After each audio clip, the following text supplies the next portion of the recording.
Zazyor genelde. Arroju genelde. Arroju zazyor. Ne yapıyorsun? Vohsene zazyor. Bir dervage yapalım. Yes. Armener goyi hasarat. Ega miyor vor minna vakta ve çıktı. İçor arri ne uzungi. Arri kasi. O dua. Ne dua? Mesela dervaza. Bu işte. Zam generali direktör. Hazırım. Canım. İşte sağ helaklar. O beklesene bir hatat versin.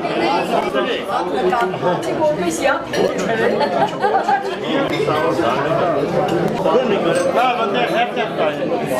Gerçekten hep de çakanları baba düşüyor. Baba düşüyor. Ülkesini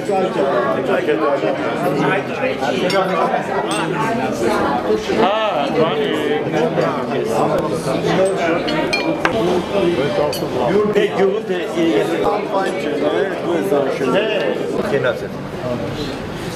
Mazarani kenas nemas. Ocaq է, ծխացնող լինի։ Այսօր парք ասու։ Քերի Ալեքսանի ocaq է։ Սիրելի ժողա, սիրելի սեղանակիցներ, ողջույն եք բոլորդ։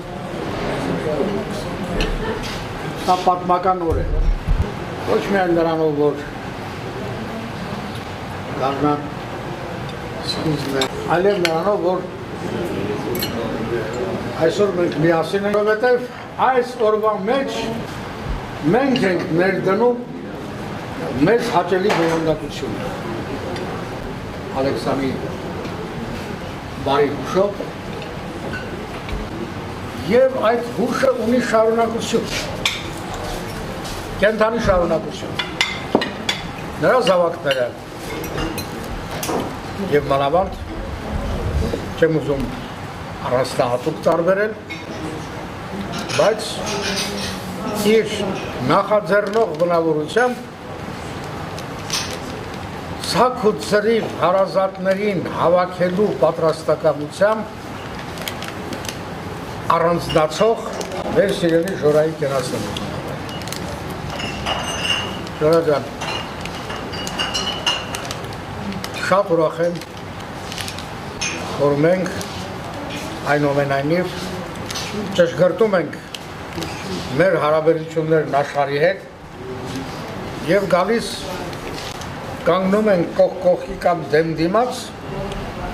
որովհետև մնացած աշխարհը մնացածինն է, մեր աշխարհը մենք ենք և մեր աշխարհի մեջ դու այն որությունն ես, ով կարողանում է այսքան հարազատ իրար գլխի բերել, իրար կողքի բերել և վերստին մարդկանց մեջ ներարկել մարդավարության և հարազատության բարձր զգացողությունը։ Ես ուզում եմ հատկապես քո կենացը խմել քո մեծ գերդաստանով հանդեպ, հավատացնեմ ձեզ, ոչ մի հարսանիք այսքան ուրախ տրամադրություն չի առաջացնում որտեղի մեջ, որովհետև իմաստ կա։ առողջությամբ քո ձայնը լսեցի Մշոտ Սուրբ Կարապետ տաճարի ներքո։ Ժողովուրդ, չմոռանանք, որ այսօր հավաքվել ենք մեր տանը, մեր տունն է, բեռնակիների համար տան։ Հենց ես տանտերն է։ Բեռնակի, այսօր սեղանի մեծամասնությունը կազմում են բեռնակիների փողոցի բնակիչները։ Հա, իրոք։ Նույնքան ուզումնալից է բեռնակիների փողոցի բնակիչների համար ինչքան գնացին մեր երկիրը։ Դա ջոր, գիտես ինչ։ Հենց ուստեղ, այստեղ։ Իրոք, ես նորից ուզում եմ խմեմ խանգարի, մամիկա։ Ուզում մարդ, բարիz բուն իմաստով, բարիz բուն իմաստով։ Դա ջոր։ Երկու խոսք ես պետք է ասեմ հորս մասին, չգիտեմ ճիշտ եմ անում թե չէ, այդ սեղանի շուրջը հավաքվածները հորս հորական կողմի որոշ ազգականներն են, որոնք իր կենացն են խմում, ջաջ Ժորա են ասում։ Ես չեմ կարող խոսել հորս մասին անցյալ ժամանակում։ Եվ հիմա ողջ պատմությունը Եվ ամեն ինչ դա հնարավոր չի, չեմ կարող պատմել, բայց ինչ որ հիմա պատմեմ, զուտ ճշմարտություն է։ Երկու խոսք էլ ազգականների մասին ասեմ։ Այո, իհարկե հիշում եմ մանկուց իրար տուն գնալ եւ այլն, բայց որ ասեմ առանձնապես շատ շփում եմ ունեցել, անձամբ ես սուտ կլինի։ Ինչի համար եմ սա ասում, քանի որ ես նաեւ քաղաքական գործունեություն եմ ծավալել, որպեսզի չասոցացվեն ինձ հետ կամ ես նրանց հետ, նրանք տեղյակ էլ չեն ինչով եմ ես զբաղվում, անգամ չգիտեն էլ որտեղ եմ ես։ Վերադառնանք հորս, ողջ կյանքը նա աշխատել է Նայրիտ գործարանում։ Նա լավ, ես չեմ կարող անցյալ ժամանակում խոսել։ Լավ մասնագետ, լավ քիմիկոս, անգամ դասավանդել է քիմիական տեխնիկումում։ Հետո ինստիտուտավարտ, նա ամենափոքր համարյա բանվորական աշխատանքից աճել է, հետո ցեխի պետ, հետո արտադրության պետ, հետո դարձել է Նայրիտի գեներալի դիրեկտորներից մեկը, քրտաջան աշխատանքով։ Ես հիշում եմ, մենք երրորդ մասում էինք ապրում, ես անգամ հիշում եմ ցեխերի անվանումները, որոնց ցեխի պետերն են։ 1:11, 1:12, առավոտը ժամը 7-ին գնում էր աշխատանքի եւ երեկոյան այդ ժամը 7-ին 8-ին նոր վերադառնում աշխատանքից։ Դա դեռ երբ ցեխի պետ էր, բայց դրանով չէր սահմանափակվում։ Ինչպես գիտեք, Նայրիտը դա քիմիական շրջօրյա արտադրության ցիկլ է։ Նրանք կարող են զանգարել քշերվա ցանկացած ժամին, 1-ին, 2-ին, ինչ-որ տեխնիկական խնդիրներ կամ վթարեր։ Նա վազելով գնում էր գործարան եւ ողջ գիշեր աշխատում էր։ Այսպես քրտաջան աշխատանքով նա աճեց, հետո արտադրության պետ, հետո դարձավ գեներալի դիրեկտորներից մեկը։ Ինչի համար եմ սա ասում։ Ի տարբերություն այսօր լակոտների տգետ, էլ ավելորդ է ասել անփորձ, ուղղակի տգետ եւ պիղծ, որոնց նշանակում են նախարար։ Դուք հասկանում եք, դուք պատկերացնում եք հեգնանքի աստիճանը, որով Միացյալ Նահանգները Սերժիկի միջոցով, պես Փաշինյան ստոր արարածների իշխանությունը անօրեն կերպով փոխանցելով հեգնել են հայ ժողովրդին, Հայաստանի Հանրապետությանը։ Էլ ինչ պատմեմ, ինչպես ենք ապրում։ Այո, ունենք անձնական ավտոմեքենա, բայց ինչպես էր նա ձեռք բերել։ Հորաքույրն էր նվիրել, հորաքրոջ հրավերքով 70-ականների սկզբներին նա մեկնել էր Կանադա, որտեղ հորաքուրը նվիրեց Մոսկվիչ ավտոմեքենան։ Հետո որոշ ժամանակ անց վաճառեց, ինչ-որ գումար ավելացրեց, գնացինք Ժիգուլի 01, հետո 03 եւ այլն։ Իդեպ երբ նա Կանադայում էր, հերս այսպեսի մի դրվագ էլ պատահեց, ու քանի որ նա քիմիկոս էր, լավ մասնագետ, դրան հրավիրեցին մի հատ հայտնի Կանադայում քիմիական Տորոնտոյում քիմիական արտադրություն, որտեղ իսկույն նա արեց, ես չգիտեմ, ռուսախոսներին ծանոթ է այս բառակապակցությունը, ռաց պրեդլաժենիե, ասենք ռացիոնալ առաջարկություն արտադրության համար, որը իսկույն ներդրեցի, կրճատեց նրանց ծախսերը եւ բերեց մեծ եկամուտ։ Հորս մի անգամից առաջարկեցին մնալ Կանադայում, ղեկավարը ինչ-որ կերպ այդ արտադրությունը, բայց նա հրաժարվեց, իհարկե վերադարձավ ոչ միայն նրա համար, որ ասել Երևանում ընտանիքը եւ ազգականներն էին, բայց իր կեցվածքով, ինչպես ասենք կոռեկտ, կյանքը գործնեությունը Հայաստանում էր եւ իր կեցվածքով որոշ իմաստով նա խորհրդային մարդ էր։ Մեծ պատիվ ու հարգանք էր նա վայելում Նայրիտ գործարանում։ Մի անգամ հիշում եմ, իջնում էինք Նայրիտից մինչև Բանվորի արձան,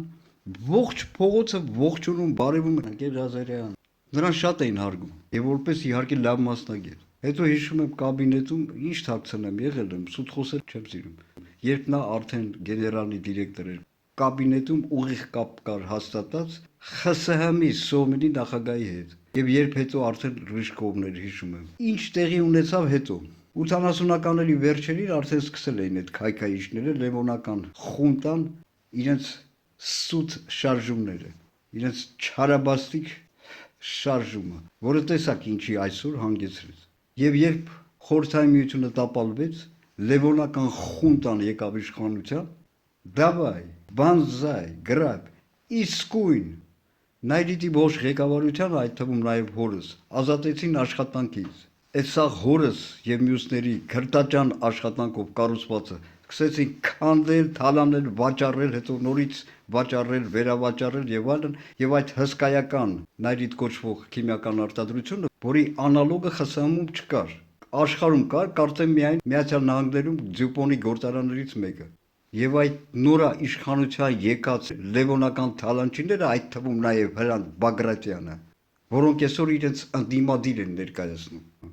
Այդ Նայրիտ գործարանը հսկայական արտադրությունը, որում հորս օրոք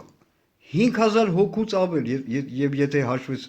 նայրիտինկից գործարաններ եւ ձեռնարկություններ մոտավորապես 10000 մարդ։ Ի վերջո այդ հսկայական արտադրությունը լևոնական թալանչիները Հրանտ Բագրատյանը եւ այլոք սարքեցին ինչ-որ ժարկի ժավելի ցեղ եւ շատ կարճ ինչ տեղի ունեցավ հետո երբ հորս ազատեցին աշխատանքից նա անցավ թոշակի քաղաքականությամբ ընդհանրապես չէր զբաղվում բայց իհարկե ապրումների մեջ էր թե ինչ թալանով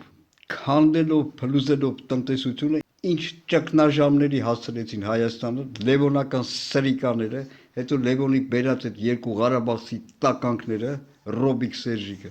եւ հետո այս սրան բաղցարը եւ ինչի համար է ես այսքանը պատմում որովհետեւ 2000-ականից հետո 2002 թվականից եւ 4 թվականից առավելևս հետո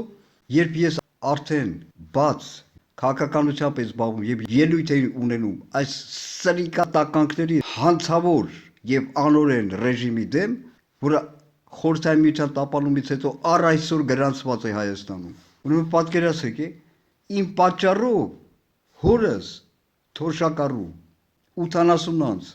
եւ սրտին մի քանի օպերացիա տարած մարդու եւ որը քաղաքականության հետ ընդհանրապես ոչ մի կապ չուներ սրիկաները տանում էին մուսերները արաբ գիրի մենթանոց էլ ուրաս խոշտանգում էին սրիկաներ Էլով ասես, էլ ինչ մենտ ասես, էլ այդ կագեբե ծածը կոչվողները, էլ այդ պագոնավոր մենթերը, էլ չասած ինչպես էին վախեցնում, հեսա Արմենիկը տանենք կապես է,